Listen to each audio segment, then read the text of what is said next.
jardim. A humildade colocou um jardim em mim. E se eu vendesse tudo que eu tenho, em troca do amor eu falharia.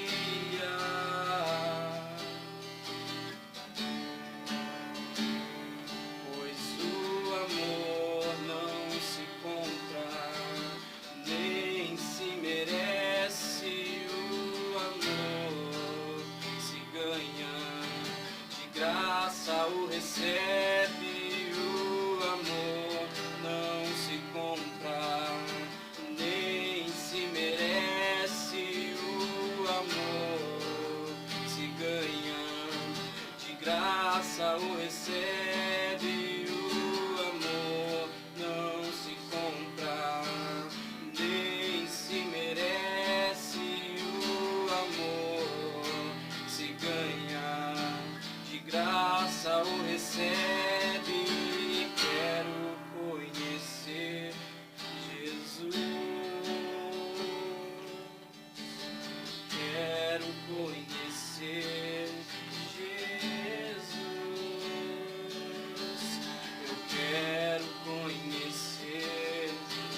presença.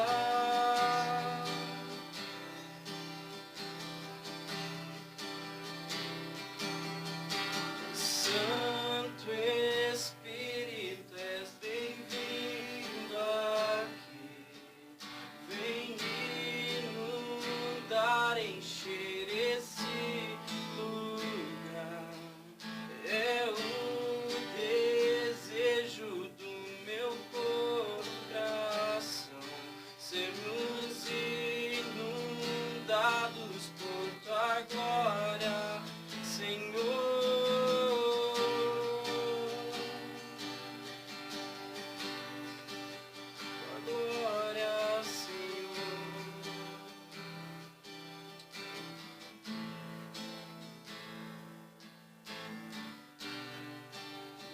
Nada igual, não é nada melhor a que se compara com a esperança viva.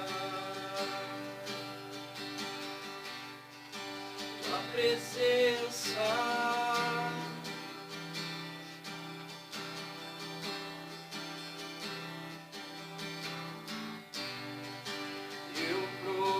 e vi mais doce amor que liberta o meu ser e a vergonha desfaz. Tua presença,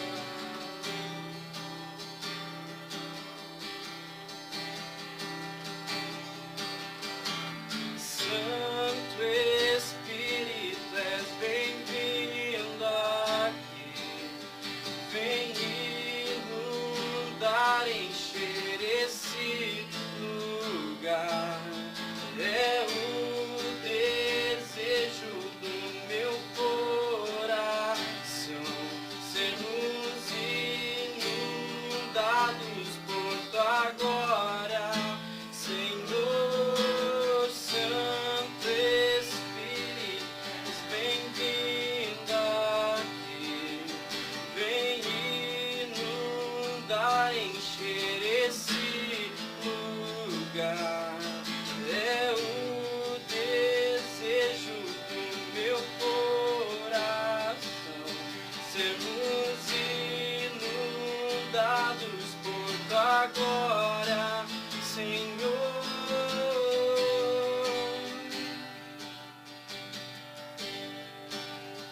Glória, Senhor.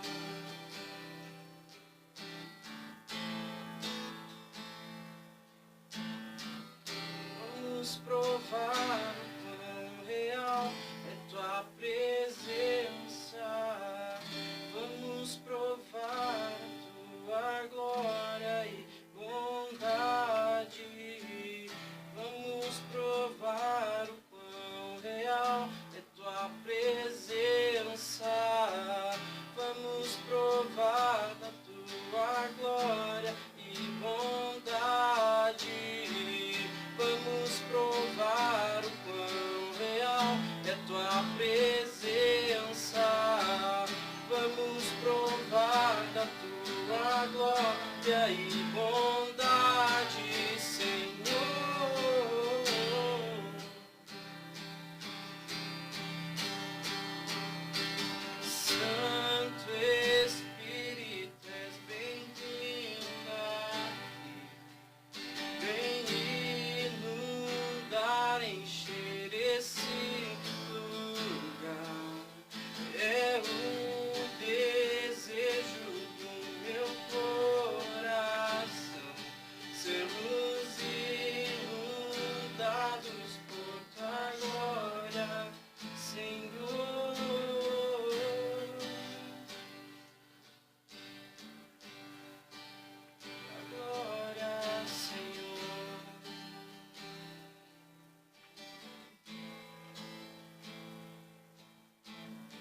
quero te alegrar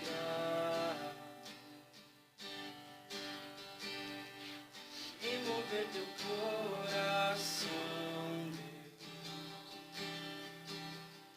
tudo te entregar.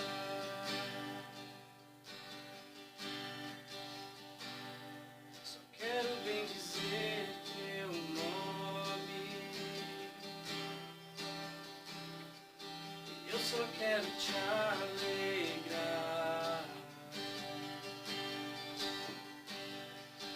e mover teu coração, Deus, tudo te entregar.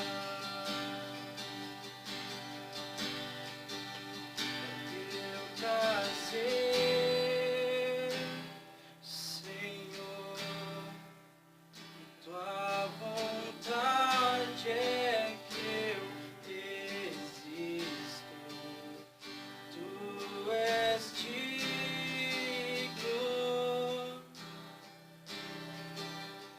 tu és digno,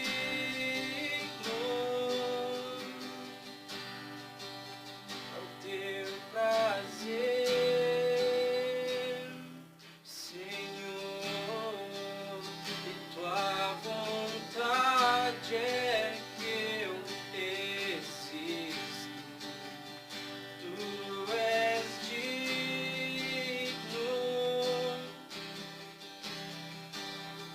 tu és digno.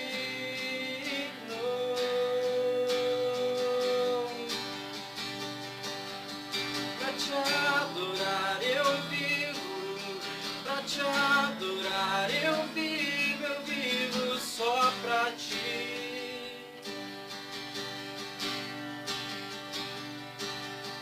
Pra te adorar eu vivo, pra te adorar eu vivo só pra ti.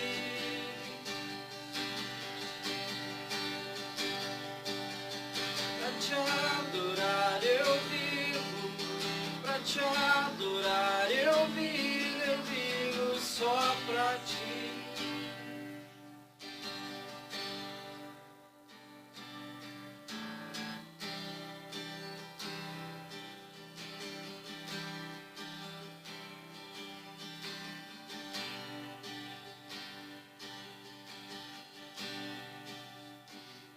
Só quero bem dizer teu nome,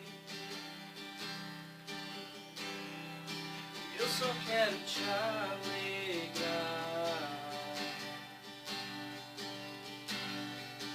e mover teu coração, Deus, tudo te entregar. Ao teu prazer, Senhor, e tua vontade é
te adorar, eu vivo só pra ti.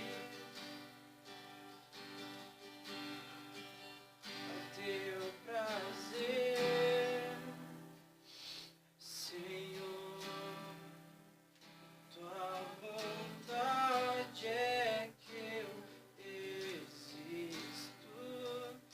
Tu és digno.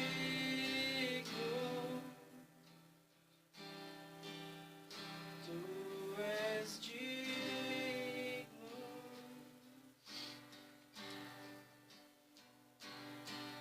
Pra te adorar eu vivo. Pra te adorar eu vivo só pra ti.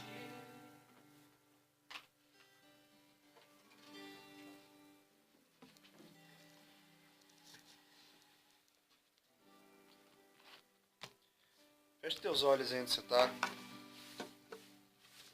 Será que você pode cantar de novo esse refrão?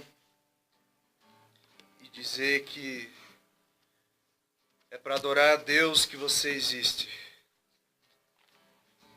Não é para servir aos seus próprios interesses. Não é para viver uma vida para você mesmo. Mas uma vida para Deus, uma vida para Cristo. Uma vida consagrada a Deus. Uma vida que alegra a Deus. O Johnny vai tocar e vai cantar de novo esse refrão. Eu peço que você cante junto com ele. Te adorar eu vivo. Pra te adorar eu vivo só pra ti.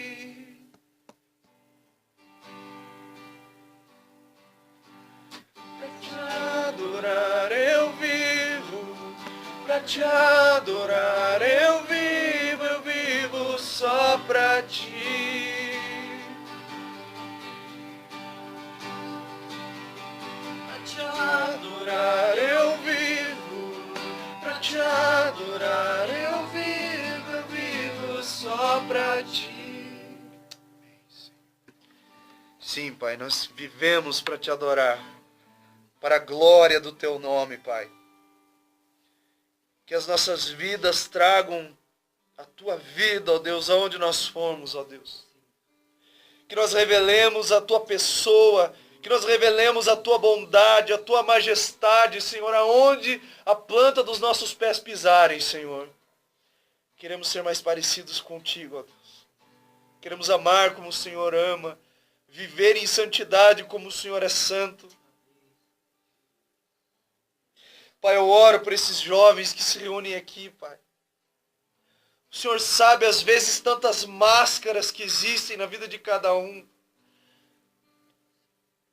Tanta hipocrisia, às vezes, ó Deus. Mas, às vezes, no íntimo, no secreto, um desejo, uma vontade profunda de servir a Ti, de buscar o Senhor, Pai. Eu peço que o Senhor esteja concedendo graça a cada um deles, Pai. E que essa seja uma noite especial. Uma noite em que nós somos tocados pelo Senhor, tocados pela Tua palavra, tocados pela ação do Teu Espírito que nos muda a imagem do Teu Filho Jesus Cristo, ó Pai. Nos ajuda, Senhor. Essa é a nossa oração. Em nome de Jesus. Amém. Amém. O Charles vai passar o saquinho aí da oferta. Enquanto isso, você abre tua Bíblia em Marcos, capítulo 1. Marcos, no capítulo 1.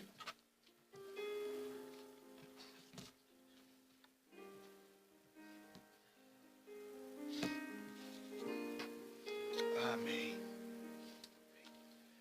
Cara, eu estou muito feliz de estar aqui hoje, poder falar dessa mensagem. Estou com a garganta toda arrebentada, então eu vou estar usando isso aqui, tá? Não é nada além de um remédio para garganta. Mas eu confesso que... Valeu, mano. Essa semana foi uma semana muito corrida, então hoje a gente vai fazer um pouco diferente.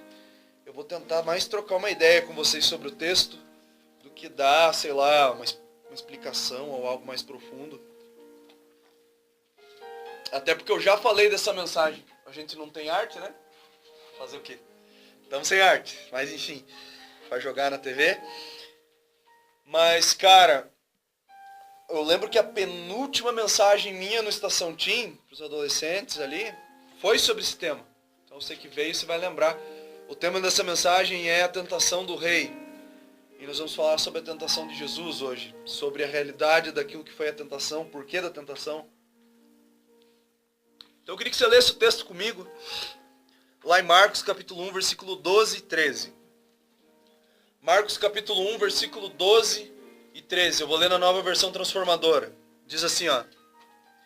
Em seguida, ou seja, logo após o batismo, o Espírito conduziu Jesus ao deserto, onde ele foi tentado por Satanás durante 40 dias. Estava entre animais selvagens e anjos o serviam. Até aí. Semana passada não, né? Semana passada foi... Cadê o Agenor Duque? Aí. Foi o Johnny, né?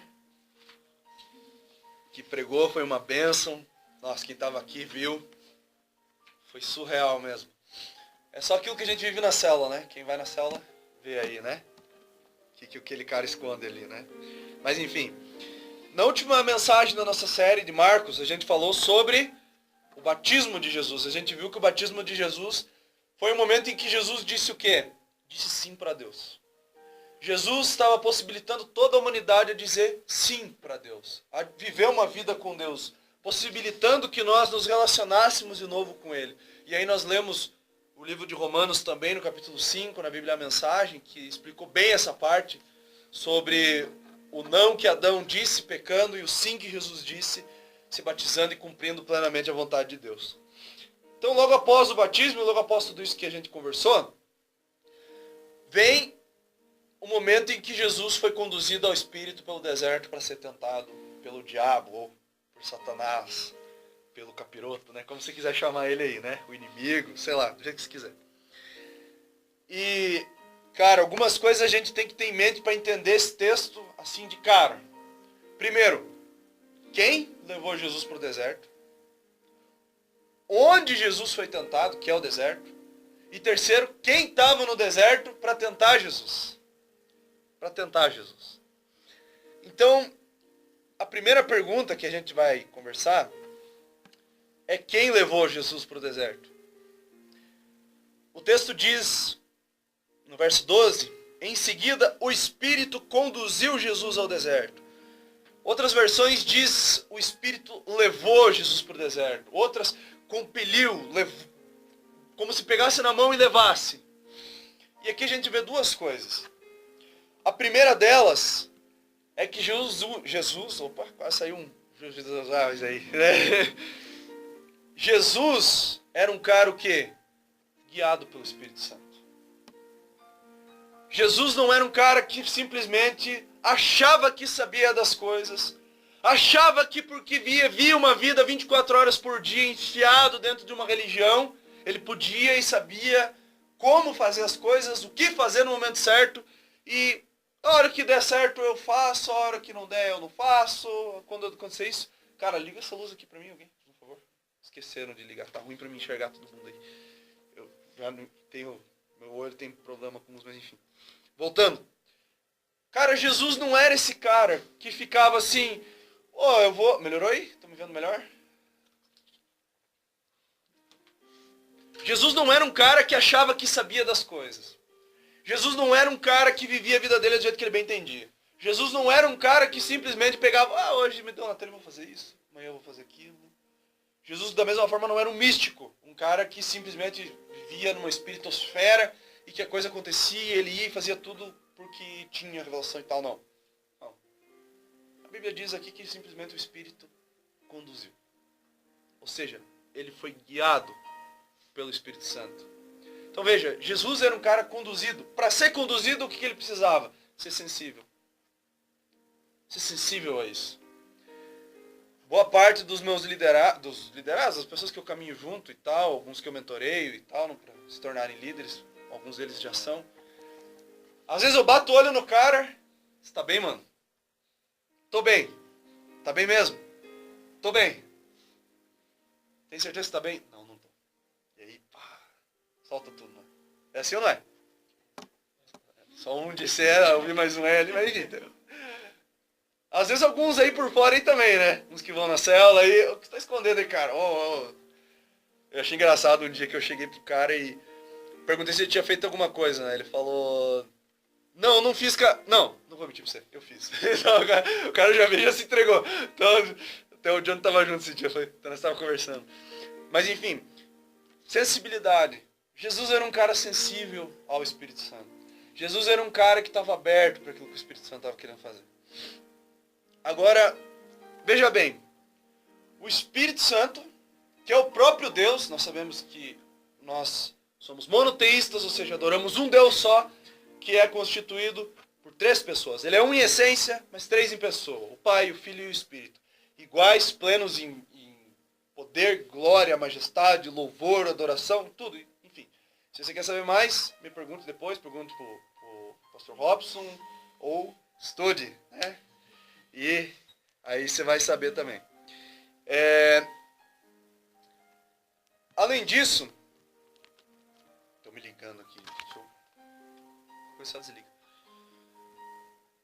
Além disso, Jesus aqui foi conduzido pelo próprio Deus, ou seja, ele sendo Deus, foi conduzido pelo próprio Deus para o deserto. E aí a gente extrai uma informação importante. A gente vai falar sobre o que é o deserto. Mas muitas vezes, algumas situações que a gente vive e julga não serem Deus fazendo, Deus movendo, Deus mostrando, não são tanto assim aquilo que a gente pensa que é. A gente já viu que Jesus foi conduzido por Deus para o deserto. Deus levou Jesus para o deserto. Para quê? O texto diz que Deus conduziu Jesus para o deserto para ser tentado. Tentado. O texto não diz que Deus tentou Jesus. Falar que Deus tentou Jesus é uma blasfêmia, porque Deus não tenta ninguém. Nós vamos falar sobre isso daqui a pouco. Mas, olha só, o Espírito Santo conduziu Jesus a um lugar em que ele seria tentado. A um lugar em que ele estaria propenso, ou não, a cair. Se fosse eu e você, com certeza estaríamos propensos a cair e fatalmente cairíamos. Mas enfim, Jesus foi conduzido pelo Espírito a um lugar. Que lugar é esse que a gente já falou? Deserto. Sabe, eu não quero aqui falar sobre simbologia ou algo nesse sentido, mas quando você analisa deserto ao longo da Bíblia, você vai ver que Moisés se encontrou com Deus no deserto, o povo de Israel se encontrou com Deus no deserto, Jesus foi conduzido ao deserto pelo Espírito, Paulo teve um encontro com Cristo no deserto, a caminho de Damasco, e muitas outras coisas. A visão de Ezequiel do vale de osso seco no deserto. Deserto. Não tem, né? Você vai conversar com alguns irmãos aí, tô passando por um deserto, uma misericórdia. É ou não é? Quem nunca ouviu isso aí? Um deserto na minha vida, meu Deus do céu. Glória a Deus, cara, que você está passando por um deserto. Sabe por quê? Porque é no deserto que você não usa máscara e não consegue usar máscara nenhuma. É no deserto que você realmente vai mostrar. O deserto tem a capacidade de mostrar quem você realmente é. Que você não está no controle da tua vida. Que você não tem controle da situação. Que você está perdido. Que você está indo para o inferno. A não ser que Deus te resgate. Sabe, da mesma forma como a gente viu, como eu comentei, Moisés estava indo aonde quando ele teve um encontro com Deus? No deserto. E depois, por ter passado pelo deserto, Moisés teve a possibilidade de conduzir o povo debaixo da direção de Deus no deserto.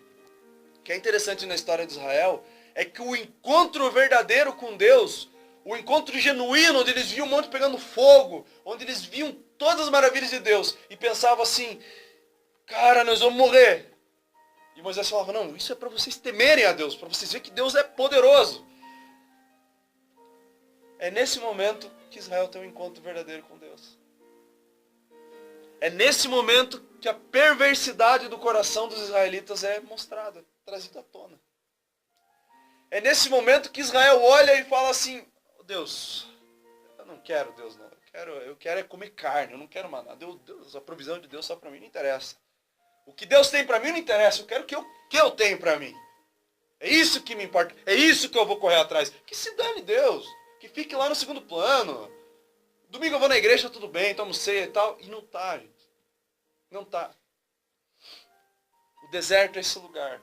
O deserto é o lugar que eu e você passamos por um momento que nós reconhecemos todas essas coisas. Que nós não somos nada, que nós estamos perdidos e que nós precisamos da graça de Deus. E sabe, o deserto de Jesus foi um pouco diferente do nosso. Mas eu vou aqui continuar falando do nosso. É nesse momento de deserto que, como eu falei dos israelitas, que eu e você a gente tem um encontro com Deus. Deserto é um lugar do quê? De seca. Sabe aquele momento que você tá lá, ferrado. Não tem um pra estar do teu lado. Quem nunca passou por isso, levanta a mão. Primeiro que levantar, eu vou jogar a cadeira, porque acontece com todo mundo. Cara, é só você. É só você. Teu pai não tá perto. Teu namorado, tua namorada não tá perto. A tia, o pastor, eu, qualquer um. Não tá perto. Tá só você. E por mais que alguém tivesse perto, não poderia te ajudar.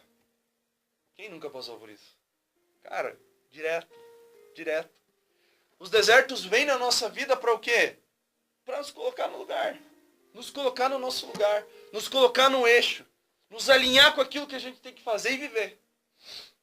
O problema, muitas vezes, é que a gente acha que o deserto é algo mal, algo danoso, ou algo que a gente não tem que passar, e a gente faz o quê? Dribla o deserto, deixa o deserto aqui, segue caminho, e lá na frente se arrebenta, porque não foi preparado o suficiente no deserto para viver aquilo que tem lá na frente. Jesus passou 40 dias no deserto. Não foi 1, não foi 2, não foi 3, não foi 4. Lendo os evangelhos, você vai perceber que alguns evangelhos dão a entender que Jesus foi tentado após os 40 dias. Outros dão a entender, como o de Marcos, que durante os 40 dias ininterruptos, Jesus foi tentado pelo diabo. Cara, quem aqui nunca pecou depois de uma tentação? Ó, eu vi umas levantando a mão ali. Todo mundo orando, tô brincando. Todo mundo aqui, velho. Todo mundo aqui. Agora, talvez aqui antes de vir aqui, ó. Deu uma pecadinha de leve ali. Cara, todo mundo. Jesus ficou 40 dias. 40. Manhã, tarde, noite. Manhã, tarde, noite. Manhã, tarde, noite. E a gente vê uma dificuldade. Ah, eu tô caindo fora. Ah, não, o Johnny falou que no céu eu não vou mais. Não. Ih, show. Sai da minha vida. Ou não, o Rob pregou domingo lá. Ah, falou. Tô caindo fora. Não gosto desse cara, por isso... Quantas vezes eu ouvi isso, gente? Misericórdia. Gente que não vem, não tem comunhão porque não gosta da pessoa. Cara, isso é... Enfim. Voltando. Cara, é no deserto que a gente tem esse encontro. É no deserto que a gente é forjado. É no deserto que a gente é reanimado, enfim. Todas as outras coisas acontecem. Agora o terceiro item. A terceira pergunta, né? É quem estava no deserto? O capiroto, né? O inimigo, Satanás, tudo legião, tudo que você pensar, tava lá. Tava lá o bichão. Chegou lá e já deu de cara com ele. Já. É o bichão mesmo, né? É que ele grava e fala ao mesmo tempo, então ele é o bichão, entendeu? Esse é o bichão mesmo, viu? Vocês estão ligados aí, né? Cara, então o que acontece? Veja bem. Cara, o Espírito conduziu Jesus a esse lugar. O Espírito, o próprio Deus. Conduziu Jesus a esse lugar de sequidão. Esse lugar dificílimo. Jesus chega lá e tem o capeta ainda lá. Cara, não tá amarrado? Deus não. Misericórdia. Vamos orar, vamos decretar, vamos determinar, vamos jejuar, vai mover o céu. Vai continuar lá o capeta. Entendeu? Vai continuar lá. Entendeu? Não tem jeito, velho. Então, cara, voltando. Foi momento, né? Momento Jacinto Manto. Beleza.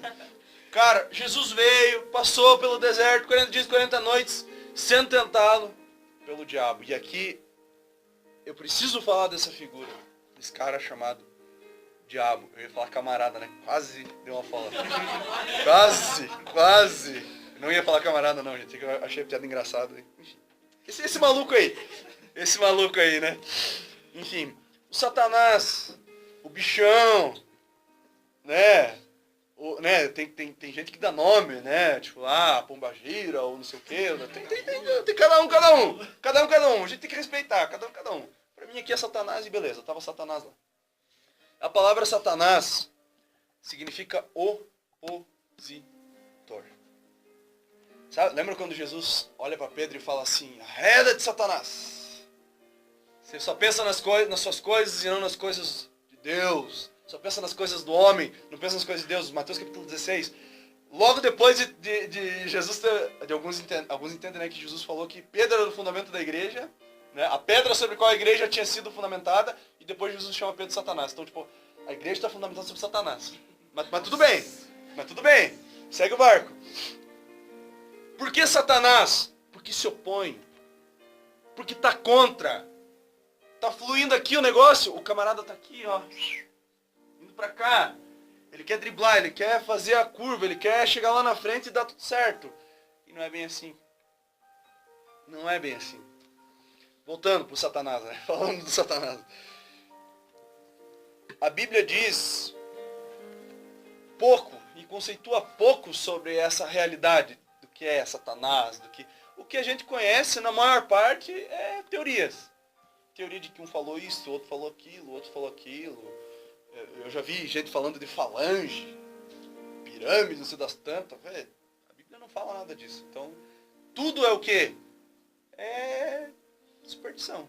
Você está lidando com uma ideia supersticiosa. Agora, a Bíblia fala assim, desse ser real, que é o diabo, que é Satanás, que estava no deserto e que tentou Jesus durante 40 dias, 40 noites. Mas, tá, o que esse cara faz então? Ele simplesmente se opõe. E o próprio Jesus disse o que Satanás faz quando ele falou para Pedro e chamou Pedro de Satanás. Ele falou, Satanás, você pensa no quê? Você pensa nas coisas do homem. Você não pensa nas coisas de Deus. Você não está nem aí para Deus, cara. Você está pensando nas suas próprias coisas, nos seus próprios interesses. Sabe, talvez você olhe por dentro e você pensa, eu sou Satanás, eu só penso nas minhas coisas, eu não penso nas coisas de Deus. Talvez seja você. Talvez você seja o maior opositor para aquilo que Deus quer fazer na tua vida. Agora, o diabo vem e tenta Jesus, e eu vou entrar mais específico agora na questão da tentação de Jesus. Mas a Bíblia, irmão, só uma coisa, a Bíblia não diz que o diabo não existe, que não tem poder, que não tem nada disso. Principalmente na visão, como eu posso dizer, reformada assim, da teologia, acredita-se que o diabo tem poder, porém limitado, por meio daquilo que Cristo fez na cruz. Restringido. Você não vai ser tocado, se você é cristão, né? Se você não é cristão, você já é do diabo. É o que a Bíblia diz. Curta e grossa, mas enfim. Se você não é cristão, você é do diabo. Se você é cristão, você está no reino de Deus, você é transportado desse reino do diabo para o reino do Filho do seu amor, ou seja, para o reino de Cristo, para o reinado de Cristo, e o diabo não tem mais poder de tocar na tua vida, não te toca mais, não age mais na tua vida, graças à vitória de Cristo na cruz. Isso é o que a Bíblia ensina. Assim, a grosso modo. Depois, se tiver dúvida, vem, fala comigo, a gente conversa, explica mais, para a gente não se delongar muito aqui. Mas veja só, Satanás estava preocupado com o quê? Com as coisas dos homens. Satanás estava preocupado e ficava olhando só para as coisas dos homens. E sabe, às vezes a gente faz a vontade de Satanás olhando para quê? Olhando para nós. Olhando para nós mesmos e achando que a gente sabe o que é certo. Que a gente sabe o que é bom para nós. Que a gente sabe como fazer, quando fazer, e faz e acontece. E é assim que a parada funciona. E não faz, gente.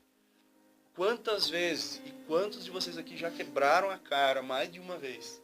Só esse ano eu já vi uma galera por achar que consegue e não consegue. Não consegue. E não vai conseguir. E vai continuar e não vai conseguir. Por quê? Porque Satanás, ou essa vontade, só pensa nessas coisas do homem, dessa terra, desse momento, dessa vida, e não nas coisas de Deus. Sabe? Não vale a pena eu me santificar. Não vale a pena eu não fornicar, eu não ficar com todo mundo, eu não fazer um monte de coisa errada, usar droga, beber, sair na balada, tocar o fervo, fazer o que eu quiser da minha vida. Não vale a pena deixar de fazer isso. Eu vou fazer isso aqui, cara. Prazer, você tá sendo esse camarada aqui. Você está servindo esse camarada aqui fazendo isso, na verdade. Agora, voltando para a tentação de Jesus. Olha que interessante. Aqui eu quero falar sobre a tentação mesmo, de fato, né? Eu queria que você abrisse a tua Bíblia lá em Mateus.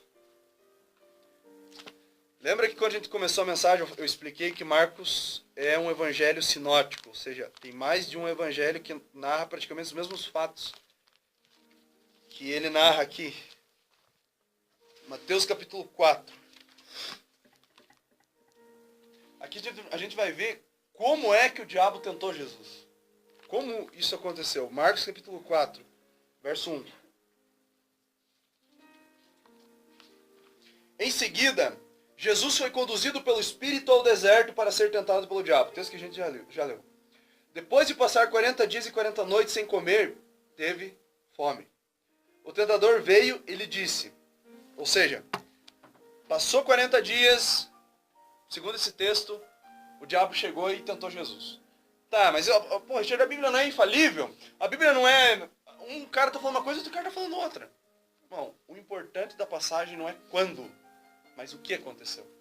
Não é se Jesus foi tentado durante os 40, depois dos 40, 100, 300 vezes, não. É que Jesus foi tentado. Essa é a informação central da passagem. Jesus foi tentado e não pecou. Ponto. Voltando.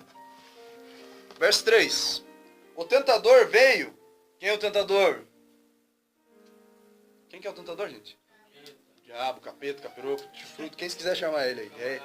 É o bichão, é esse aí mesmo. Chegou para Jesus e disse assim, ó, se você é o Filho de Deus, ordene que essas pedras se transformem em pães. Jesus, porém, respondeu, as Escrituras dizem, uma pessoa não vive só de pão, mas de toda a palavra que vem da boca de Deus. Então o diabo levou a cidade santa, isso é, Jerusalém, até o ponto mais alto do templo e disse, se você é o Filho de Deus, salte daqui, pois as Escrituras dizem, ele ordenará aos seus anjos que o protejam. Eles o sustentarão com as mãos, para que não machuque o pé em alguma pedra. Jesus respondeu, as Escrituras também dizem, não põe à prova o Senhor teu Deus. Verso 8. Em seguida o diabo o levou até um monte muito alto. Ele mostrou todos os reinos do mundo e a sua glória. Eu lhe darei tudo isto, declarou o diabo. Basta ajoelhar-se e adorar-me. Verso 10. Saia daqui, Satanás, disse Jesus. Pois as Escrituras dizem, adore o Senhor, o seu Deus, e sirva somente a Ele. Então o diabo foi embora e os anjos vieram e serviram a Jesus. Agora volta lá para Marcos, rapidinho. Marcos capítulo 1. Marcos capítulo 1. Veja bem. A gente viu como aconteceu. O diabo chegou. Se você é o Filho de Deus, faça isso. Se você é o Filho de Deus, faça aquilo outro. Ó, eu vou te dar tudo aqui, ó, se você me adorar. As três palavras, as três expressões, as três coisas, palavras não, as três expressões que Jesus ouviu do diabo. Que o diabo falou para Jesus, lá sendo tentado. Agora, se a gente passa desapercebido, lê o texto sem atenção, a gente vai deixar de entender o que é o... Cara, o que é essa tentação? É muito mais do que... Não, Jesus teve uma vontade de pecar e não pecou. Vai muito além disso. Vai muito além disso. Vocês lembram, na última mensagem da série de Marcos, qual era a frase que Jesus ouviu? Quando foi batizado? Este é meu filho amado, em quem me compraz. Ou seja, esse é meu filho, que me dá muito prazer. Vocês lembram por que Deus disse isso? Deus disse isso para Jesus por quê? Porque ao contrário de Adão, Jesus disse sim para Deus. Ao contrário de virar as costas para Deus e eu tenho poder, eu tenho beleza aqui, é nóis, vou viver minha vida. Vou para, sei lá, vou viajar, né? Vou fazer qualquer coisa. Jesus disse sim para Deus. Jesus disse sim para a cruz. Jesus disse sim para a morte. Jesus disse sim para a ressurreição. Jesus levou todos os nossos pecados sobre a cruz do Calvário. E hoje a gente pode estar aqui. Esse foi o sim que ele disse. E por isso, Deus disse, ó, esse aqui é o meu filho amado, em quem eu me agrado. É esse cara que faz a minha vontade. É esse cara que custe o que custar, ele está fazendo a minha vontade. Ah, mas eu vou ter que deixar isso, eu vou ter que deixar aquilo. Esse é meu filho amado, em quem eu me comprazo. Agora veja bem, depois de ter ouvido essa frase, depois de ter ouvido a expressão de que Cristo era esse filho, Cristo era esse cara que cumpriu o propósito de Deus, vem o diabo e fala assim, ó, se você é, faça. Faz mais sentido agora? Se você é o filho de Deus em quem Deus tem prazer, se você é esse cara mesmo que diz sim para a vontade de Deus, cara, vai aqui e transforma essa pedra em pão agora, já que você tem poder. É errado querer pão? É errado ou não, gente? É errado ou não? Enfim, né? Pensei, misericórdia, né? Quem tá falando que é, né? É só se colocar um hambúrguer no meio, né? Daí todas as coisas são lícitas, né? Mas enfim. Então veja bem. Cara, a tentação não foi porque Jesus estava jejuando e tinha fome.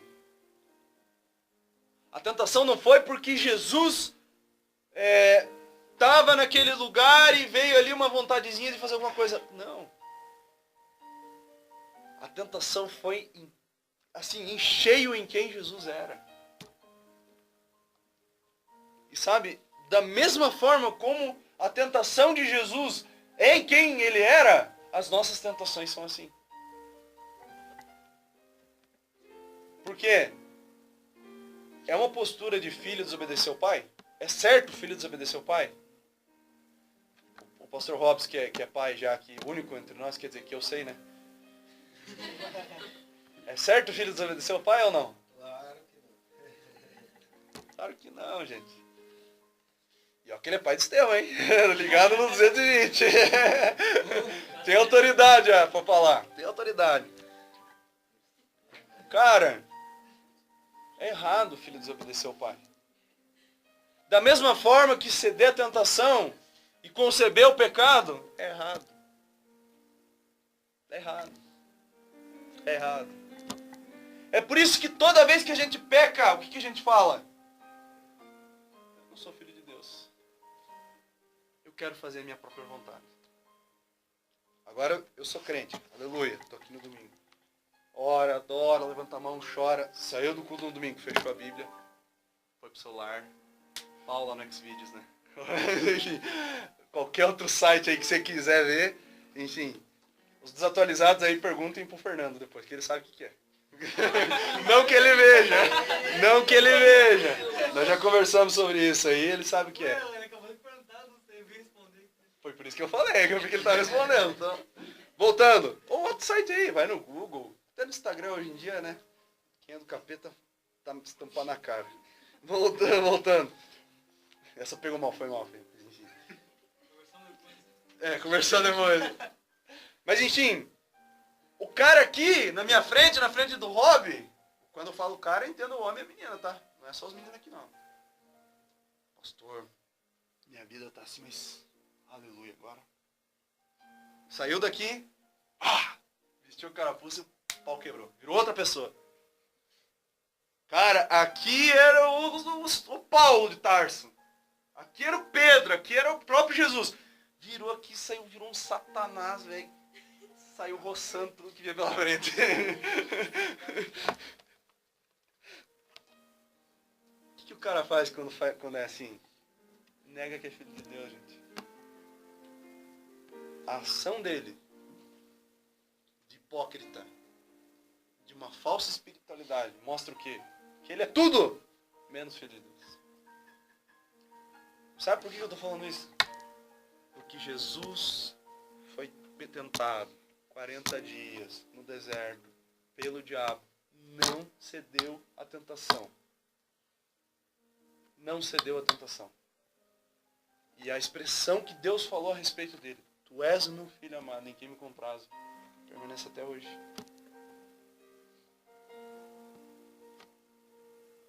Deus nunca mudou o que pensava sobre Jesus. Jesus era, é, sempre vai ser o mesmo. Sabe por quê? Porque Jesus não dizia que era uma coisa e era outra. Ele era o Filho de Deus. Ele é o Filho de Deus. Ele vai continuar sendo o Filho de Deus. Que se entregou por nós. Que morreu por mim e por você.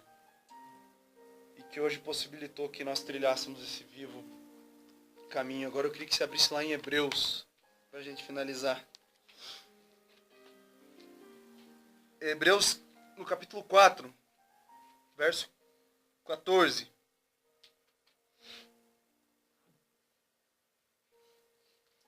Hebreus 4, verso 14. Visto, portanto, que temos um grande sumo sacerdote que entrou no céu, parênteses, olha para cá. Isso aqui foi escrito aproximadamente 50 a 60 depois de Cristo. Cristo já tinha morrido, tá? Cristo já tinha morrido. Então, ó, o sacerdote que entrou no céu, Jesus, o Filho de Deus. Apeguemo-nos firmemente àquilo em que cremos. Ou seja, da mesma forma como eu falei, Jesus não era um aqui e aqui passou a ser outro. Jesus não era um cara que ostentava uma coisa aqui e aqui era outra. Sabe, por fora era aquela maravilha, mas por dentro era um lodo, uma fossa aberta, um esgoto a céu aberto, com uma tampa prestes a estourar.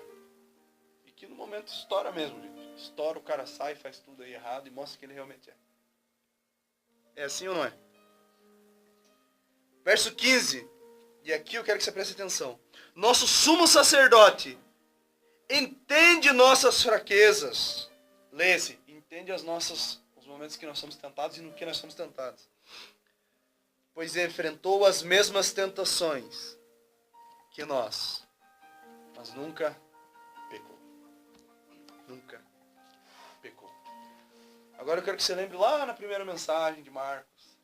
Lá, né? 1900, não, brincadeira. Lá uns meses atrás aí, quando a gente começou a falar. Lembra como eu disse que o Evangelho de Marcos mostra Jesus? Jesus é tido como um servo, como um modelo a ser seguido, a ser imitado.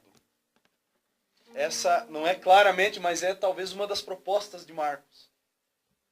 E sabe, com base nesse texto, confiadamente, da mesma forma como Jesus resistiu a todas as tentações, eu e você podemos resistir às tentações graças àquilo que ele fez na cruz do Calvário por mim e por você.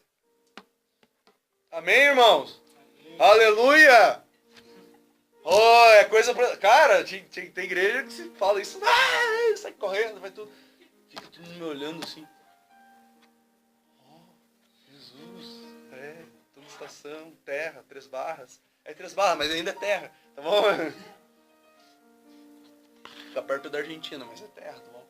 É Brasil ainda. Voltando. Tem sentido, cara, viver uma vida encharcado de lodo, encharcado da podridão, atolado até o joelho de pecado, mentindo, sendo mau caráter, fingindo que é uma coisa e é outra. Não tem sentido, gente. Não pensem que eu não caio em tentação. Caio. E tem que confessar para minha esposa e para o Rob. É terrível. A gente faz. A gente tenta fazer. Se confessar para Deus. Se confessar com o irmão. Principalmente com quem te discipula. Com o seu líder. Com o seu líder de célula. Fundamental. Sabe por quê? Porque um líder só vai conseguir te ajudar se ele souber quem você realmente é. Eu vivi uma fase, irmãos. Isso, o pastor Robson está aqui. E que bom que ele está aqui, né? Graças a Deus. Mas a gente sabe como é difícil a vida desse homem, né? Como ocupado é a agenda. Mas eu vivi um tempo, pastor, que existiam muitos líderes dentro da igreja. E as pessoas se escondiam. Indo para um, contando uma coisa para um, Aí eu conto 10% pro Rob, 10% pro Johnny, 10% pro Charles, 10% pra mim, 10% pra Bia, 10% pro outro. O que eu faço? Eu escondo que eu sou. Eu me escondo de encarar de frente o deserto que eu tenho que passar. E cara, eu queria te convidar a orar. Sendo sincero, diante de Deus, que está aqui. Eu não sei qual tentação você tem. Esse é o sinal, sabe? Toca o pau, né? Todo mundo já entende. Cara, eu quero que você seja livre. E eu não sei qual que é a tua fraqueza, qual que é a tua tentação, qual que é a luta que você tem passado. Sabe, talvez você seja o maior hipócrita da face da terra que está aqui nessa noite. Ore a Deus. Peça que Ele tenha misericórdia. Tá bom, vamos conduzir diferente. Feche os seus olhos, curve as suas cabeças e vamos orar, irmãos, amém? Esse é o horário, esse é o momento que você tem para orar ao Senhor e buscar a Deus que está aqui, que pode fazer algo para te mudar. Eu não posso, minha esposa não pode, os líderes aqui da estação não podem, o Robson como pastor da igreja não pode. Mas Deus, o Espírito Santo que está nesse lugar, que habita em nós, pode fazer isso. Pai, clamamos pela Tua misericórdia, Senhor. Eu oro por cada um que está aqui, Pai. Ó Deus, eu oro por aqueles que acham que estão limpos e não estão, Pai.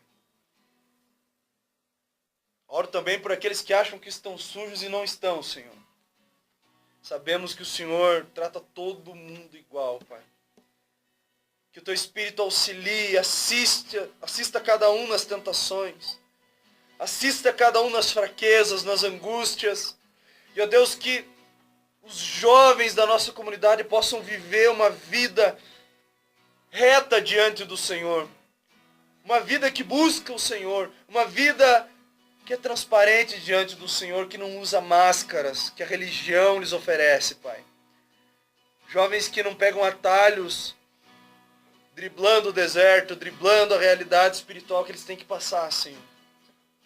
Que cada um aqui viva os momentos, ó Deus, em que são forjados pelo Senhor. Os momentos em que o Senhor os confronta. Os momentos em que eles estão diante de Ti, que nada e nem ninguém está na frente deles, Pai, a não ser o Senhor. E que eles podem ser eles mesmos diante de Ti, Pai. Eu oro para que cada um, Pai, que a verdade apareça, que a verdade venha à tona. Sabemos que o Senhor não expõe, mas que o Senhor confronta, exorta e corrige aqueles a quem o Senhor ama. Que o Senhor discipline quem precisa ser disciplinado, Senhor.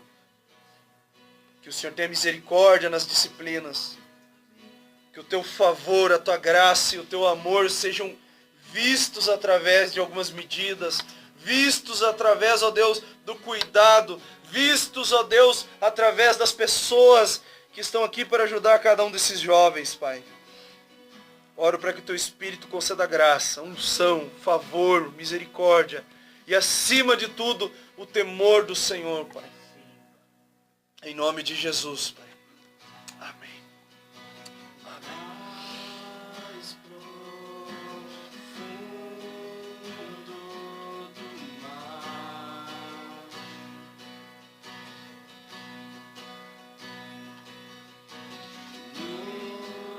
luz mais alto no céu,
ti, Deus. Tudo que eu sou, o que eu quero ser, o que eu planejo ser, pertence a ti e só a ti, Deus. Tudo que eu sou, o que eu quero ser, o que eu planejo ser, pertence a ti e só a ti, Deus. Tudo que eu sou, o que eu quero ser, o que eu planejo ser, pertence a ti e só a ti, Deus. Meu coração te pertence. Meu coração te pertence. Meu coração te pertence. Meu coração te pertence.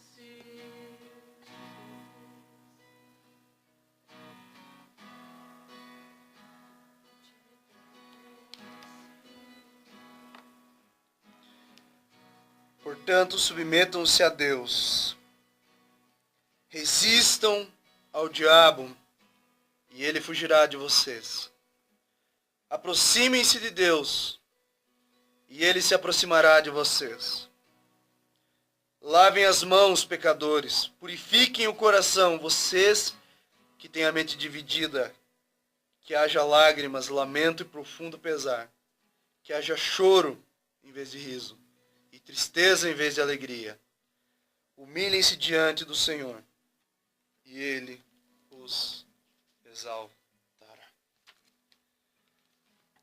Sabe, eu sei que foi pregado sobre essa palavra alguns domingos atrás, mas a parte que mais me chama a atenção nela é o fato de que nós temos que se humilhar diante de Deus. Quem se humilha não significa que é menosprezado, que é deixado de lado, que é destruído, que está num lugar horrível. Não. Humilhação na Bíblia está relacionado à humildade. Humildade nada mais é do que você estar no lugar que você deveria estar. Alguém que depende de Deus. Alguém que precisa da graça de Deus. Alguém que necessita da paternidade de Deus. E alguém que precisa cada vez mais entender o perdão, o amor e a misericórdia de Deus. Como diria o ditado, dorme com essa. E Deus te abençoe. E a gente vai ter aí um momento de comunhão depois. Vai ter... Vamos ver os caras que vão na célula, se eles vão responder. Vai ter um momento de truco! 6! Aí, ó. Nossa, é nóis. Truco, Uno e tudo mais. Aí vai ter uma coca também pra nós, beleza? É nóis, fica à vontade aí. Cumprimenta o irmão, conversa.